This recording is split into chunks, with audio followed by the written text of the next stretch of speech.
Yes, ma'am, start. Good morning, all.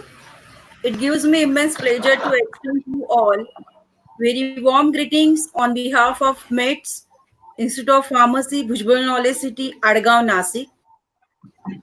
I, Neelam Dashputre, Assistant Professor in Pharmacology Department, welcomes you all to this one-day orientation program for pharmacy students on opportunities in pharmaceutical industry in context with COVID-19. Once again, I welcome you all and thank you all for being here. A special welcome to our eminent guest, Dr. Yogeshwar Bachchav sir, Director, ADEX Pharmaceutical Consultancy Services, Mumbai. Welcomes you, sir, on behalf of METS Institute of Pharmacy, Bhujbal Knowledge City, Adgaon, Nasik. Before we start with the session, I will inform all participants that the link of the feedback form will be posted in the comment box at the end of the session. So stay tuned with us. And please ensure while filling name in feedback form will be considered for certificate purpose. Before we start with the session, I would like to inform all participants that the link of the feedback form will be posted in the comment box at the end of the session. So stay tuned with us.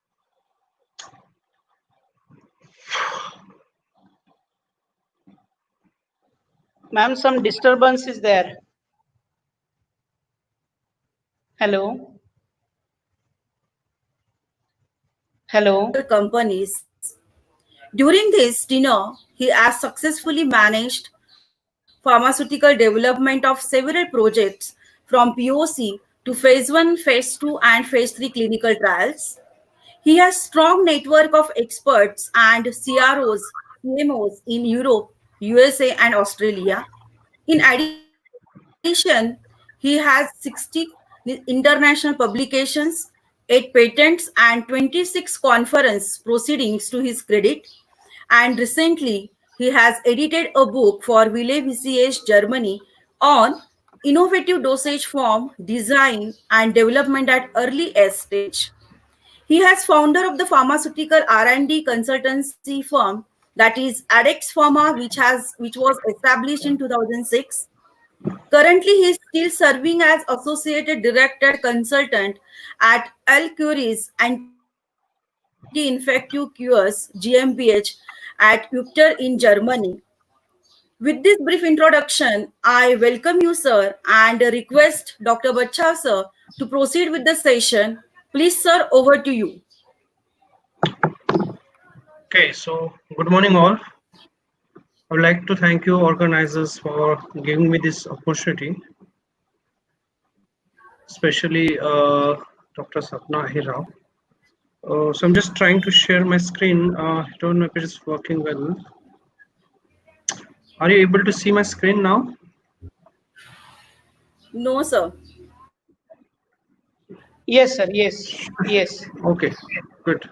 Yes, now. So the topic I'm going to discuss today is opportunities in pharmaceutical industries in context with COVID-19 situation, more precisely.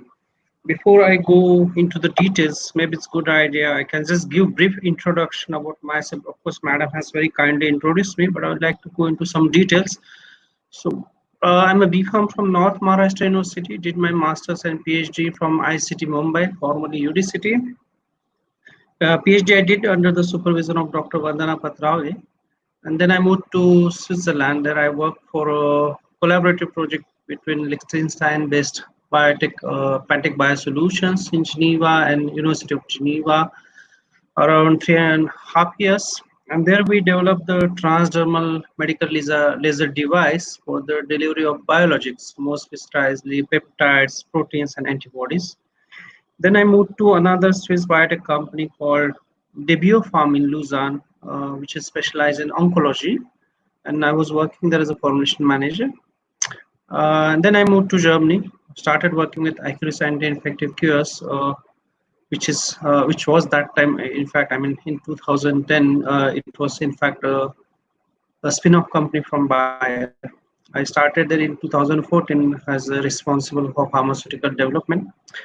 In 2015, for family reasons, I was moving back to India, but then I still managed to be on a consultant role with Icarus. So I'm moving on and off between Germany and India every month, more or less. So I'm working as a full-time consultant, and I do have my own consultancy company, Adex Pharma. So there I try to help some companies to deal with complex formulation and SIMS issues. So with this background, I tried to compile some of the information today, especially, I mean, it was also a request coming from Dr. Sapna, if I can make some, compilation which will be helpful for the students, faculty members, through which what we are going, what impact we really face due to the situation, whether there are any hurdles, whether we have any opportunities, and this is something we'd like to discuss today. So herein, I tried to compile the contents of my talk today. So briefly, we'll talk the overview of Indian pharma industry, what impact we are facing, what are the opportunities we do have as a pharma industry, if there is any recovery pathway. And of course, government has a significant role to play here. So if there are any policy recommendations. So let's try to have a glance at Indian pharma industry. So basically, we cover the segments from APIs, active pharmaceutical ingredients, formulations. So when I say formulations, it could be like novel formulations or maybe the generic formulations we are making, biosimilars, and of course we have a lot of contract research business. When I say contract research, it could be linked to the API, it could be linked to the drug product or some other segments where we try to provide the services to the, let's say, the developed countries or maybe some developing countries where they need our support to develop the technologies. And that's what I mean by contract research and manufacturing. So in terms of market size, we are around 55 billion US dollars, and that allows us to create jobs around 2.7 millions. The exports we are handling in the range of 13.7 billion US dollars, and we are able to fulfill the global demand of generic drugs by 50%. And I think it's something very nice to know. Around 80% of the drugs which are needed to fight the illness such as AIDS or HIV, they are supplied by Indian pharma industry. And if you see the market trends, the branded generics, they hold 70 to 80% share of retail market. We are third largest market for API in the world. We are fourth largest market in Asia. Of course, some details we'll see in the later part of my presentation. We do have 3,000 pharma companies, around 10,500 manufacturing facilities. So in a nutshell, that's what pharma industry means. So as you see, it has significant impact even on the national economy or national policy, and that's where I said the policy recommendations are also coming into the place. So some of the information we already discussed regarding, how we are able to produce large number of pharmaceuticals in the world by volume, how we are taking care of at least 20% of global exports of generic drug. We do have largest number of FDA approved plants outside US. This is something also quite interesting, because then, and when I say FDA, it's US FDA. So that also allows us to take care of the medication which is needed in the developed world or maybe in the regulatory atmosphere. And it is estimated that around 40% of generic formulations in America being used, they are supplied by India. And what does that mean for the developing world? When I say developing world, maybe then non-regulated environment, maybe some African countries, MEA, or maybe Russia. So in that case, the supply of antiretroviral and anti-malarial medicines to the global funds. When I say global funds, these are more or less like agencies like WHO, maybe UNICEF, maybe UN, because they also need the medications which they have to provide to the African countries, more precisely to fight against HIV, tuberculosis, and malaria, because we do have the cost advantage, and that's the reason then this population can really afford the drugs at very economic rate. And with respect to the vaccine production, because vaccine is something of the interest in the current scenario, every day we do hear when the new vaccine is coming. So in that case, I think it's very interesting to know. Imagine if a vaccine is developed, so the production will be something very interesting, and we must take care of it. So in that case, India's Serum Institute is world's largest vaccine producer by volume. This Pune-based company makes around 1.5 billion doses per year. I think this is something you must have heard in the last few days, where Mr. Poonawala, CEO of Serum Institute, was making some press briefings.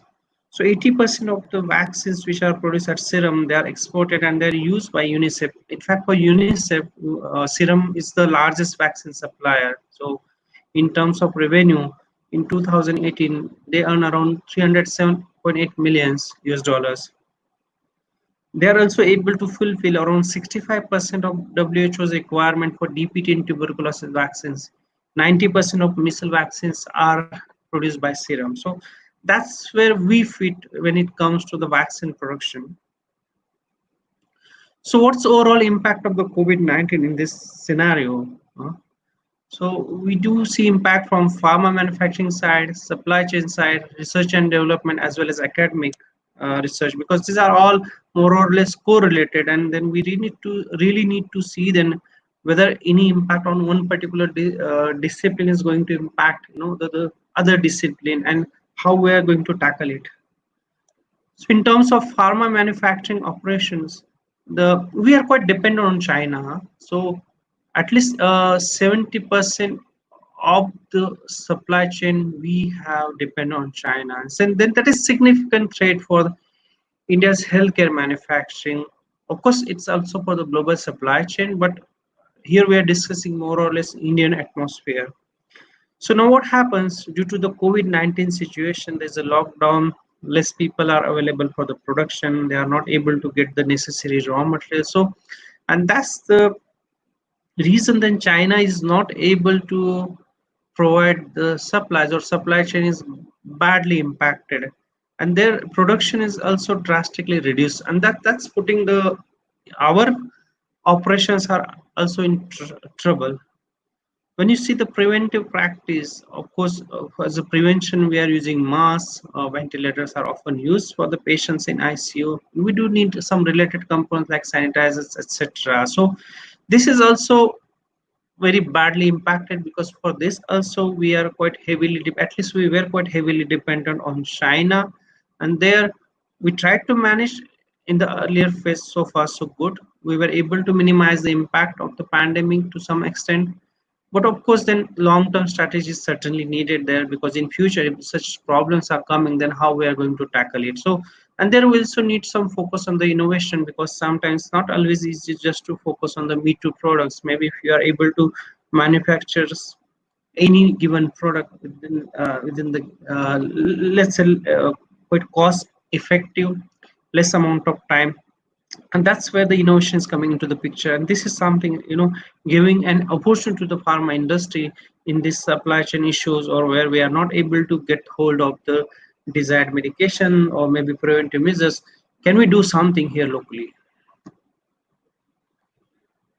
So regarding supply chain, most of the Indian pharma companies, of course, they were very well positioned to take care of any short-term disruptions. Maybe let's say, imagine there's a supply chain blockage for 2 to 4 weeks. Of course, it's quite okay. They may have some inventory. But imagine in a given scenario, if there's a lockdown continue for 4 to 5 months, then that really becomes a big issue for any given company. So in that case, then what are possible impacts we see? Then there are issues if this outbreak is continuous, specifically for those companies who are really dependent on China. Of course, we'll go into the details where exactly we are dependent, but just to give a view. So, and these short-term difficulties, they are certainly affecting some generic products. Imagine you have any API where the starting material or the key raw materials are coming from China. Certainly, we do have issues. Maybe you have some packaging material coming from China, maybe some machine-related components coming from China, or maybe some labeling component, etc. And there, if you have some disturbances in supply chain, naturally, then you are not able to release your products on time, and ultimately, then patient health care is badly impacted. The manufacturing of the branded products, it may also shift some strategy, because what happens in COVID, then there's a particular increase in the demand, of some medication. Maybe, for example, the demand of paracetamol may go high. Of course, there was a lot of hype around hydroxychloroquine. You might have seen a lot of people are also using azithromycin. You do have, like, of course, we'll go into the details later. We do have very specific medications for COVID now. So now, if the entire focus is on those medications, naturally, then other chronic conditions, like India is a diabetic capital, you do have a lot of issues in terms of cardiovascular condition like high blood pressure or cardiac arrest. So these are also chronic conditions here. And then the problem is that all the focus is on COVID. Then naturally, then other healthcare, the other products are being impacted. Maybe they are second priority, and then this can become a big issue. So this is also something we need to balance. So just to highlight now, Indian government has restricted the export of around 26 EPIs, and this represents around 10% of the export capacity. So naturally, then it has also impact on the, let's say, the budget of that particular company who was earning money out of this export. National economy is also impacted. So this is also one aspect we have to consider and take into account. Then there are restrictions on the population movement, and that's the reason then we also see some concern with respect to the logistic distribution. Imagine you have to ship the medication from one part of the country to another part, so it's not that easy as it was before. Of course, they are able to manage to some extent, but we still see some issues. What does it mean in terms of the research and development? So now, I mean, as every household you do hear, when we are going to have the medication for COVID, so naturally then there's a pressure is quite high on the pharma industry that they must do something to come up with the new medication for COVID. And then most of the pharma companies, they are putting their focus when it comes to innovation, when it comes to the development, to develop a new drugs against COVID, or which can work COVID, or which can at least reduce some symptoms, or maybe in combination it is able to take care of COVID. And that's why the R&D focus is shifting. And if imagine if all the companies are moving their focus toward COVID, then naturally then the research focus for other life-threatening diseases, maybe it's diabetes, maybe it's cancer, maybe it's HIV, maybe it's heart disease, it is being, let's say, impaired. Maybe there's some diversion, and then in a long term you will see some impact, because cancer is a chronic indication. There's always a need, you need a safer medication with less adverse events, maybe economic. And if this is being halted, I'm just giving an example, so in a long term you will definitely going to see an impact then, and then this is something again we need to balance. Of course, during the lockdown, the pharma industry was not severely impacted, because there were some relaxations. People were allowed to go to the work, at least in pharma companies. But still, we had some restrictions at workplace. The public transport was not working. The workforce was not able to move freely. Then you are not able to get the chemicals and raw materials, and then all these scenarios seriously impacted the R&D pipeline. So maybe before COVID, if something you were able to do, let's say within 6 to 9 months of time from any particular process, any particular production, any particular trial with respect to the R&D, imagine in a given scenario in the post-COVID condition, it's not the same case. Maybe the timelines needed, they are much higher. You may not get the chemicals and raw materials at same price and pace, and this is also going to have a serious impact. What does it mean when it comes to the academic research? So academic research also come to a standstill, because as you guys are in academia, so you know that majority of the instrument related facilities are shut down. All the wet labs, cell based labs are closed. The animal houses are closed. You're not able to do the cell line based experiments. The campus hostels are evacuated. So the labs are closed. So more or less the research and academic setup is completely closed. And having worked in European atmosphere, I can tell you the academy is the biggest source of innovation to pharma industry.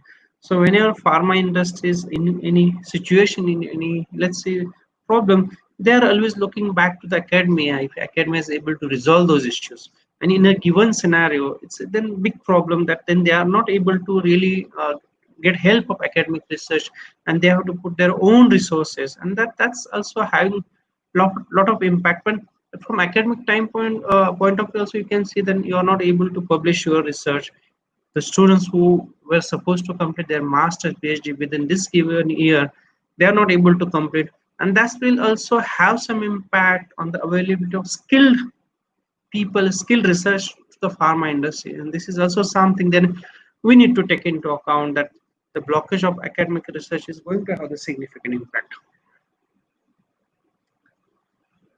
So what is the overall impact on the supply side? So here I tried to put some risks, whether it's a low, medium or higher, or whether unknown. So we do have some price variations of key raw materials, because if it is not available, if it was coming from China, naturally then it's like supply versus demand issue you always see. If the demand is very high and supply is less, it is the cost is going too high. The production shut down, there was a regional lockdown, so naturally then you do not have availability of the labor due to lockdown. Production was not happening. We do have cash flow constraints, although some big companies were able to rotate the cash, but for small companies it's a big problem. Supply chain was badly disrupted. Labor force issue, we already discussed that the labors were not free, the labor was not freely available, and that directly has impact on the production. The factories are badly impacted, the shipment is impacted. Regarding import, as we discussed before, especially in China, the factories were closed or maybe very limited. Then the raw material inventory was badly impacted. We do not have the required raw materials or intermediates for the production. What is the impact of lockdown or restriction? So there was spike in sales or the short term, because consumers have this bad habit to keep the stock even if it is not needed, specifically for the essential medication, and that really resulted to increase in the prices of the product. What about consumer sentiment? So it's not that impacted, but still people are quite anxious and they're a bit worried. They are a bit concerned that what potential cures they may expect from some available drug combination. And when it comes to export, the export was quite high in this typical scenario. You remember then in the meantime, government of India was moving some hydroxychloroquine to UK, US. Even the paracetamol consignments were moving to the developing the developed countries. So in that case, I think it was still a good sign that the rest of the world can still rely on the, let's say, the we are called as a world pharmacy of the world, so they can still rely on us in case of essential medications. So what are key takeaways here? So generic drugs are most impacted because there the reliance was quite high on China, because all the APIs we need there, most of the excipients we need for generic products, the packaging materials we need, it was coming from China. And since the China's supply chain was badly impacted, so initial 2 months at least we were able to manage, but then later on we really tried to see the impact. But now as China is coming back into the picture with full production, so the raw material supply disruption should ease out. But again, there's a political situation now which makes things a little bit difficult, so this is still something to be discussed. Regarding pharma manufacturing disruption, so we do not still have a full-fledged availability of the labor. There's not enough clarity regarding transportation. Then the ingredients may not be freely available. We still have some issues regarding physical distancing, not issues, but we have to take care of this, that you have to keep some distance. You can't really use 100% of your task force, and that will certainly have some impact. Then the supply and distribution of this essential medication, sanitizers, PPEs is also impacted. So, and if it imagine, if you consider scenario for pharma production, there if you do not have these PPEs needed, sanitizers needed, essential medication needed, naturally it is going to have impact on your production of raw materials and other products which are needed for the factory. There's also high export demand for some products, especially for the developed countries, and that is also putting some pressure on us. Imagine if African population is dependent on us for anti-HIV medication, so there's a certain pressure on us. But if due to this lockdown, due to all these issues, if we are not able to do that, then naturally you are impacting healthcare of certain segment, and this is something again we have to consider. Indian government has already banned the export of some critical APIs, essential medicines, medical devices, sanitizers, because this is something we need locally, so we are not quite freely able to export it. So whatever we are being produced in this scenario, this is being locally consumed. So in a way, we are trying to make sure that domestic availabilities or domestic needs are fulfilled. So what are threats to Indian pharma when we try to consider this particular situation? So the supply of raw materials, including APIs like paracetamol, aspirin, antibiotics, as well as some key raw materials, there we are basically dependent on China. And the dependence is almost 80 to 100%. So around 60% of these raw materials which are needed here, they are imported mainly from China. And in some cases, even it can go to 70, 80%. And regarding these starting materials, we are heavily dependent on China. This is basically threat. So there, we certainly need a policy so that we are self-dependent, or in simple order, we have to be Atmanirbhar there. So what are the opportunities for Indian pharma post COVID-19 situation? So there I would like to give a quote from John Adams, who was second US president. So every problem is an opportunity in disguise. So basically we should see this problem as an opportunity. So what are our current opportunities? So it is possible for us to overcome this problem in terms of opportunities. We should ramp up the exports in pharmaceuticals. As discussed before, we do have the possibility to be a vaccine powerhouse.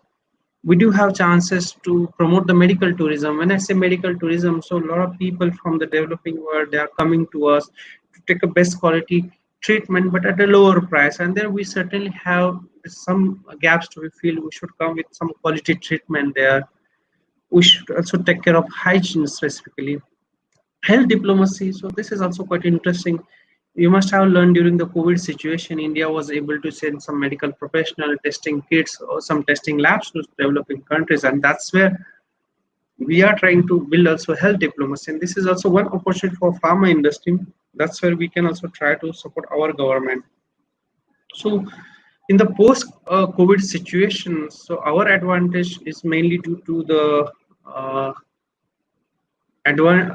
we can heavily depend on due to our capacity to come up with the major source of the medication needed by the developing world as well as developed world. And in that case, we have to really take care how we are able to take care of the demands from these countries in terms of medication, in terms of the APIs, in case of raw materials, or maybe the medical devices, for example. So let's talk about local API production. So we are heavily dependent on their China for API procurement. And due to this supply chain disruption, product exportation issues, so we have seen already some issues. On your right, you see some numbers, how the prices were increasing for some of the drugs during this situation. Notably for ornidazole, nimesulide, you see the prices were almost double. You see some at least 20 to 30% for some other important medication. So I think that's very interesting. Then we should not really look for the domestic requirement. China became a big supplier because the scale they look, it was really for the domestic as well as the global needs. And that's what Mr. Yash Sridhar, who was suggesting that we should really work on a policy that industry is not focusing on domestic capacities, but we should be also able to supply the global demands. And that's where government of India also look this problem or maybe opportunity quite seriously, and they really come with some recommendations. So they have come up with a package of almost 6,940 crores, which is approximately 181 million US dollars. And then this is entirely focusing on critical starting materials, drug intermediates, APIs we need. And what are advantages India has in this regard? We do have the availability of the large labor pool. We do have advanced technologies, high regulatory standards. And then in that case, there were recommendations from the Katoch committee that we should try to create at least 3 to 6 mega parks, which can share really, shared water, resources like water, electricity, the effluent treatment, etc. And then the private manufacturer, they should be given benefits like 15-year tax-free status. They must have some access to loans and foreign investment. So in a way, that will really trigger the local production. Cost will be brought down. Why we are relying on China? Because of the cost issue naturally, and quality should not be impacted as well. So in that case, if we try to give some policy measures, maybe it's possible for the pharma industries to produce the materials locally. So the boosting pharma exports. So So I think there we have to really see what we were able to do so far, what we can still do. As I said before, India is still able to take care of the supply of generic drugs and takes control of around 20% of global market. We are the leading producer of vaccines, as we discussed in the first part of the presentation. So there, I think we have quite a great potential to increase our trade partners. So we should really focus to our export destination. Of course, we are exporting a lot, but whether we still have some possibility to take care of more further production, and thereby we can really increase our export destinations, and overall increase in exports will certainly bring more economy.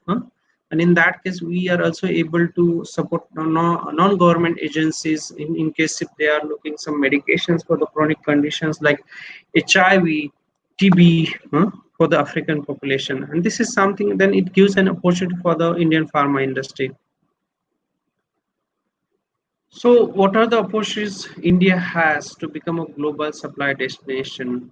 So we have a strong position as a pharma supplier, and there at least if we have to grow further, we should really take care how we are going to improve our quality scenario. Because okay, for developing countries, maybe the conditions are not stringent, but when we talk about the developed countries, like if you are to export some medication to Europe, US, then naturally you are going to face some US FDA or MI audits. In that case, then the management of pharma industry must focus on the quality system. They have to invest significant time and money so that the quality process are up to the mark. They have to also build a quality mindset among the people. The equipments must be qualified so that we have good chances to pass this audit.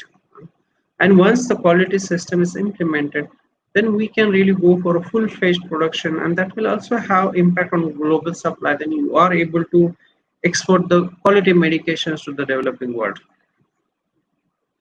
So in terms of COVID-19 treatment, what is a scenario for Indian pharma industry? Because then this is also going to have some impact on the production, on the transportation of medication, supply versus demand issues, for example. So in terms of repurposed drug, we have no specific proven treatment for COVID-8. So far, at least we are not able to repurpose any drug. Regarding vaccines, so out of 11 vaccines traced, at least 2 vaccines they are from India. Plasma treatment seems quite working well for the moderately ill patients. So let's start with remdesivir. So this was developed by US company called Gilead. It was initially developed by Ebola, but then US FDA gave authorization under emergency use. And on June 21st, CDSCO gave approval to Hedrodrugs and Cipla. Recently, I think Mylan also got approval. So, and there we are using remdesivir. So in terms of mechanism, we know that it works at the inhibition of this viral RNA replication. So in a nutshell, these approvals are also putting in a way some burden, at least some opportunity for many pharma industries. So as I said, Mylan was recently getting FDA approval. So maybe there are some other companies who are looking generic approval, and that's also in a way you can take an opportunity. What about favipiravir? So favipiravir was originally developed by Japan's Fujifilm company. This was anti-influenza drug, but then Glenmark in-licensed this drug. They initiated clinical trials, and then they got a fast track approval from again DCGI, so that this drug can be used as an emergency use authorization for the treatment of COVID. And this is being marketed by Glenmark currently under the trade name of Fabiplu. And some clinical trials are still ongoing.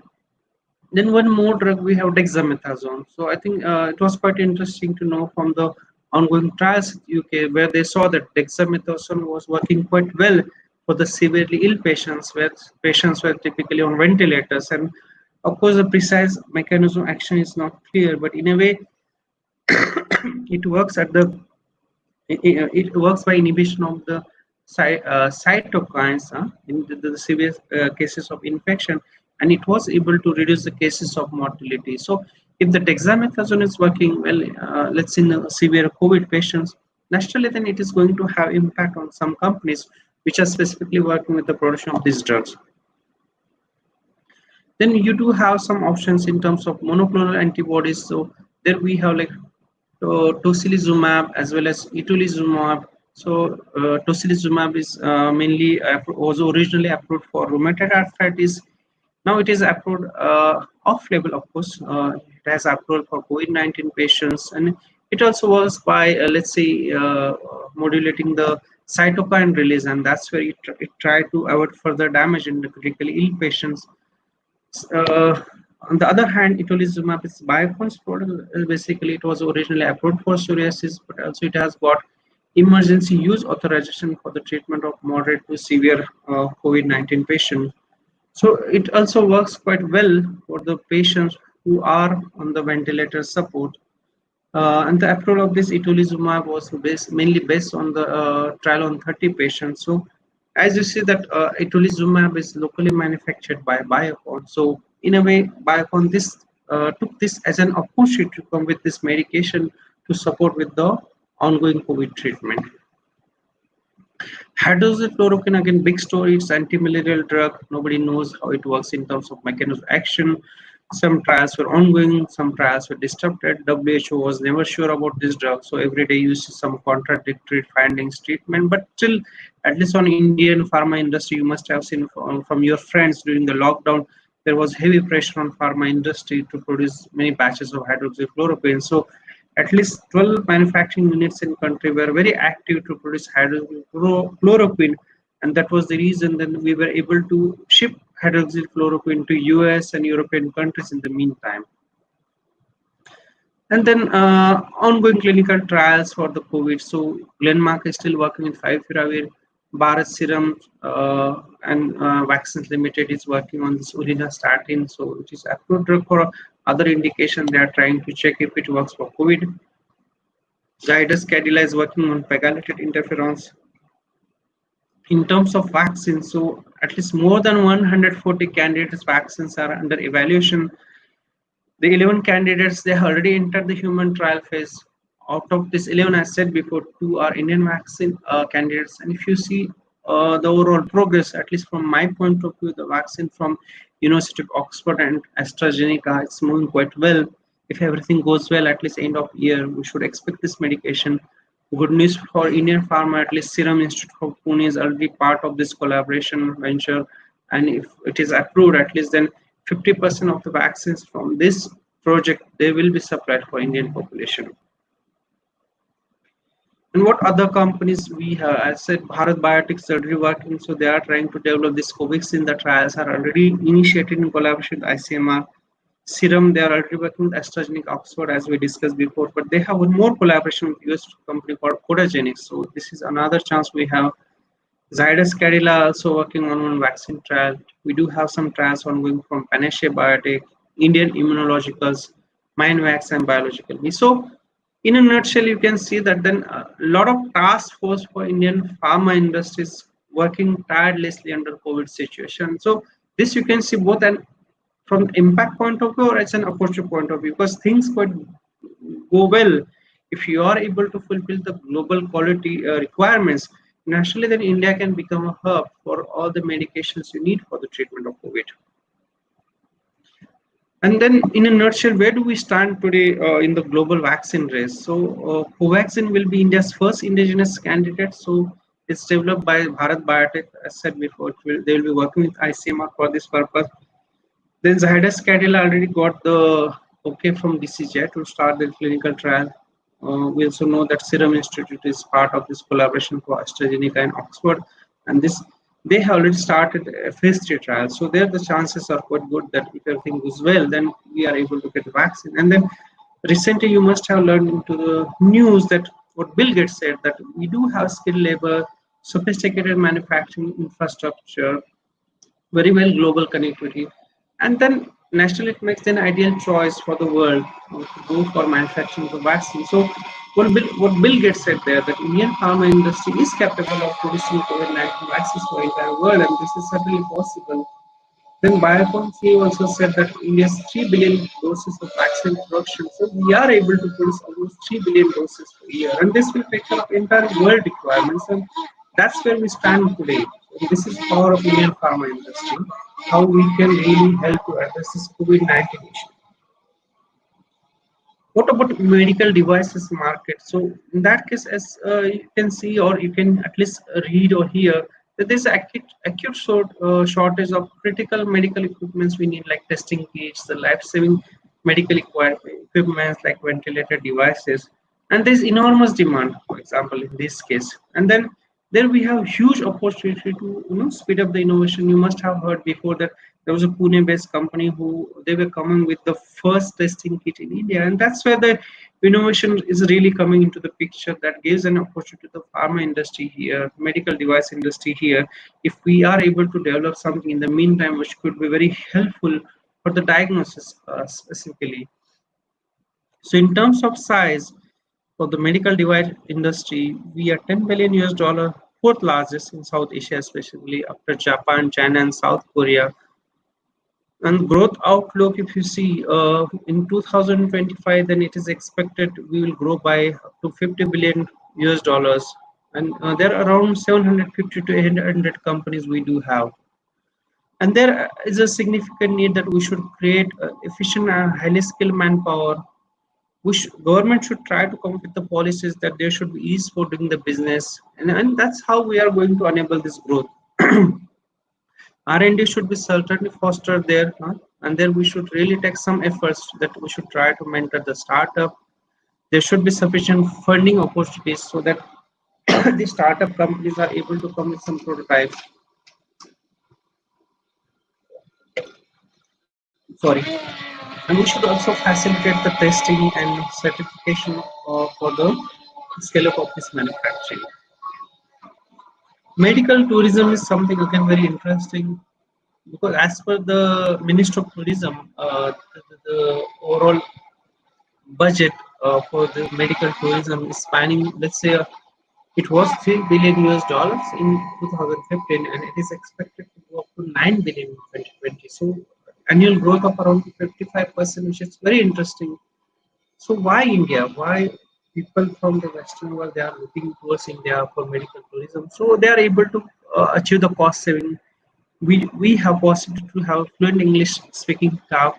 There's very few waitlisting period. We do have rich traditional therapies like Ayurveda, Unani maybe. We do have advanced technology treatment, and people can really couple their holidays and business trips with the medical treatment. So there are trends which may emerge in this industry. So basically there are heavy demands for the complex treatment, but then we certainly need to focus on our hygiene, personalized treatment. Visa policies should be eased out. We should try to build some regional medical tourism hubs there.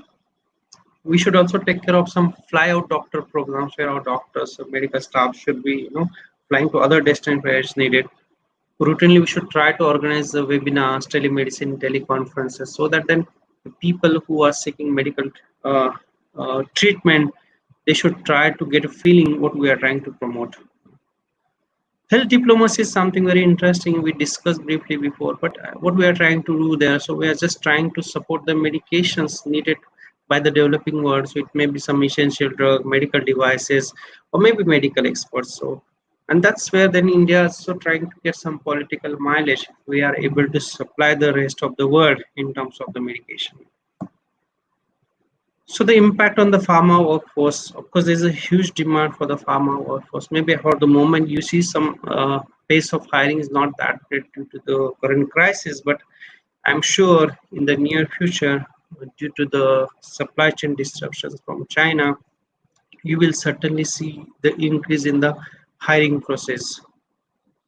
And there's also some shifts into the workplace cultures patterns, because currently there's low attendance, which is resulting in the decreased production. The working patterns is also being changed. The workplace culture is being changed, and this is something we have to adapt.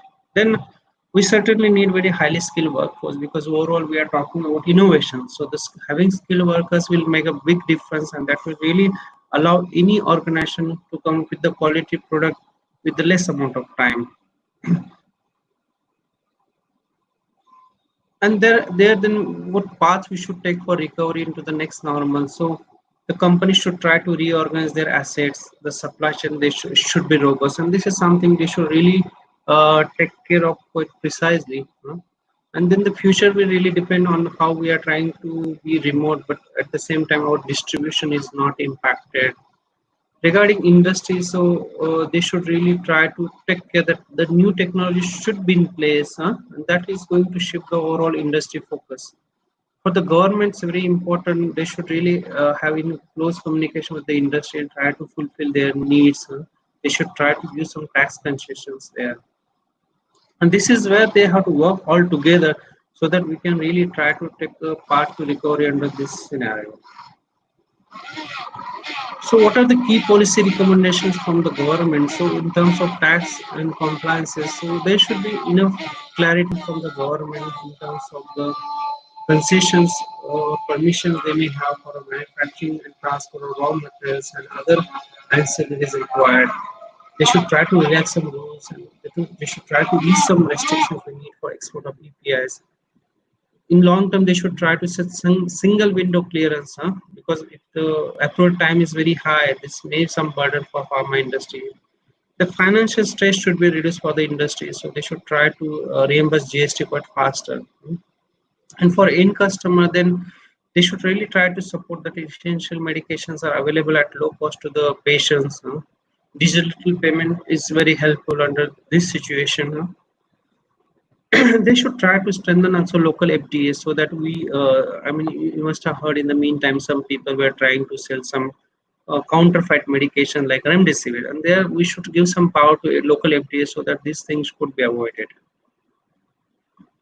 So how we can imagine Indian farm in the post-COVID world? So in terms of domestic manufacturing, as we were discussing before, then we should not really depend on China on the bulk drug substance supply, or maybe APIs, or maybe raw materials, key starting raw materials, and then we should take enough measures that we are able to take care of our own needs, and their government should try to formulate the mechanism so that companies are able to relocate from China to India in terms of vaccine and new drugs. So as we discussed before, Strides and Denmark, they have already started clinical trials for the potential drug. A lot of other companies are already part of the ventures for vaccine production. They have their own clinical trial. For the global supply chain, we can really come up as a reliable partners if we have the possibility to expand our manufacturing basis, and we can play the significant role. In terms of investment, then we can have huge potential to attract the foreign investment there, even from the local government, private sector, and this will enable us to come up with the innovative and high quality medications.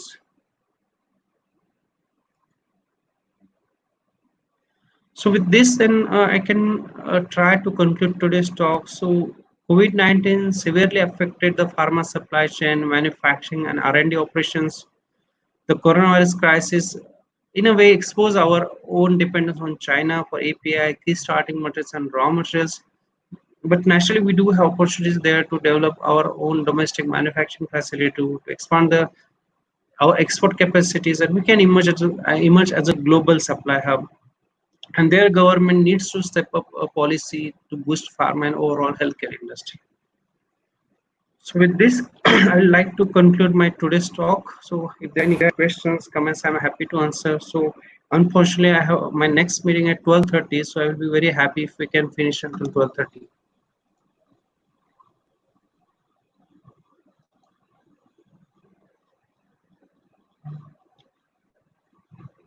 Can you hear me? Yes, sir. Okay. So there is a question: is COVID-19 a boon or a curse for pharma industry in terms of placement for us as a preacher? Okay, I think I already explained that for the moment you may not see a hiring, because I mean, I'm a consultant to some pharma companies. I can tell you, even we hired some candidates, but they were not joining. So we can't really put, because nobody would like to go to the new location in this scenario. So we can't say that this is a curse, but in a long term, you will see some shift, because I see that the demand is quite high, the expectations are quite high from the Indian pharma industry. So certainly there will be increase in the process of hiring. So I think you should not be worried about that. Okay, sir. So one more question. Is COVID-19 is boon or curse for pharma industry in terms of placement for us as a fresher? I just answered that question. Okay. So students also want to know about Patanjali Coronil. Well, to be very honest, I do not know the composition, but whatever I have understood, it is an immunomodulator, more or less. I mean, it is just trying to improve the immunity, but it cannot be a treatment. As per, but it is my personal opinion. I don't want to be in any controversy. Sorry for that.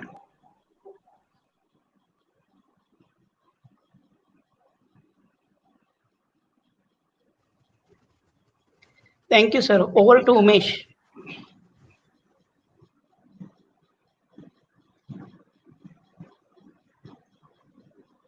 Now it's time to thank Meds Institute of So, Pharmacy, Ujjwal Knowledge. Yes, sir. before we conclude, I will really like to thank Dr. Sanjay, Dr. Sapna, and Coordination Committee for giving me this opportunity, and I really enjoyed this interaction. Yes, sir. Thank you, sir.